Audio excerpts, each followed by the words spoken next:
Gerund phrases can sometimes be confused with participle phrases. Let's see what they are and how we can tell the difference between the two types. A gerund phrase always includes a gerund, a word ending in ing, and always functions as a noun. It is usually used as the subject complement, the direct object, or the object of a preposition in a sentence. Gerund phrases almost never require punctuation. You do not need to add commas with gerund phrases. Most of the time, gerund phrases can be replaced with the following words: this, that, someone, something. This is an example of a gerund. Eating can make you feel energetic. The word eating, which ends in ing, is a gerund in this sentence. Here's an example of a gerund phrase. Eating healthy food can make you feel energetic. You can see here that the gerund phrase is eating healthy food. We can replace the gerund phrase with the word this. This can make you feel energetic. The sentence still makes sense, so this phrase is a gerund phrase. So again, how can you tell the difference between a participle phrase and a gerund phrase? This is a gerund phrase. Running with the ball is one of Tom's favorite things to do. We know this because we can replace the gerund phrase with the word this, and the sentence still makes sense. This is one of Tom's favorite things to do.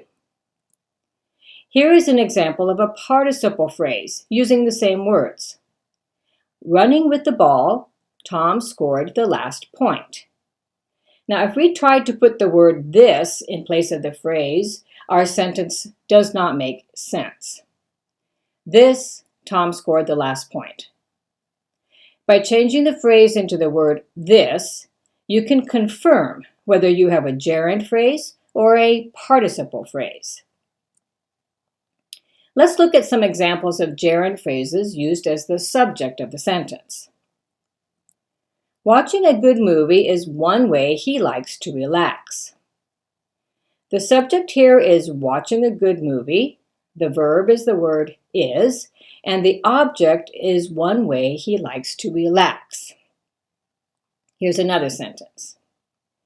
Donating to charity helps many people in need. Donating to charity is the subject, helps is the verb, and many people in need is the object of the sentence. Here's one more example. Eating large amounts of sugar is not healthy for your body. Again, the subject here is eating large amounts of sugar. The verb is the word is, and the object is not healthy for your body. Here are some examples of gerund phrases as the subject complement of the sentence. The subject complement is a word or phrase that describes more about the subject in the main sentence. One thing he does not like to do is camping on the beach. Camping on the beach is the subject complement. It describes one thing. One thing he does not like to do is this. And you can see that we have replaced the gerund phrase with the word this, and our sentence still makes sense. Here's another example. Susan's favorite pastime is playing tennis. Playing tennis is the subject complement. It describes Susan's favorite pastime. Susan's favorite pastime is playing this. Again, we can see that this sentence makes sense. Let's move on to some examples of gerund phrases as the direct object of the sentence. Mr. Thomas enjoys teaching math. Mr. Thomas enjoys what? Teaching math. This is the direct object in the sentence. Mark believes running in the morning helps him to concentrate better throughout the day. Mark believes what?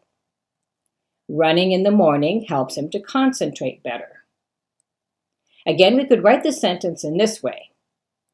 Something helps him to concentrate better, or this helps him to concentrate better. Here are some examples of a gerund phrase used as the object of a preposition. He learned a lot about growing vegetables from his grandfather. About is the preposition. About what? About growing vegetables. She attributes her success to practicing her skills every day. To is the preposition here, and practicing her skills is the object of that preposition. He fell asleep after watching his favorite movie. After is the preposition, and the object is watching his favorite movie. We can also write it like this. He fell asleep after this. Here are a few more examples to help you identify what part of the sentence the gerund phrase is being used in. First, let's look at some examples as a subject of the sentence. Traveling across Japan was his life's dream. Making the same mistake is not acceptable. Here are some more examples of the subject complement of the sentence.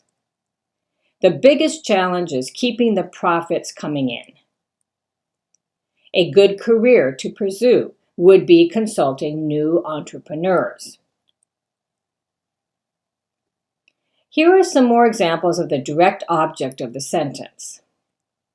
They prefer eating dinner alone at home. They prefer what? Eating dinner alone. He enjoyed fixing computers as a young person. Here are some more examples as the object of a preposition. He wanted to learn more about cooking with fish. About is the preposition. About what? Cooking with fish. By learning additional skills, his chances of a better salary were guaranteed. Let's review again what is true about a gerund phrase. A gerund phrase includes a gerund, a word ending in ing, and always functions as a noun. It is usually used as the subject complement, a direct object, or the object of a preposition.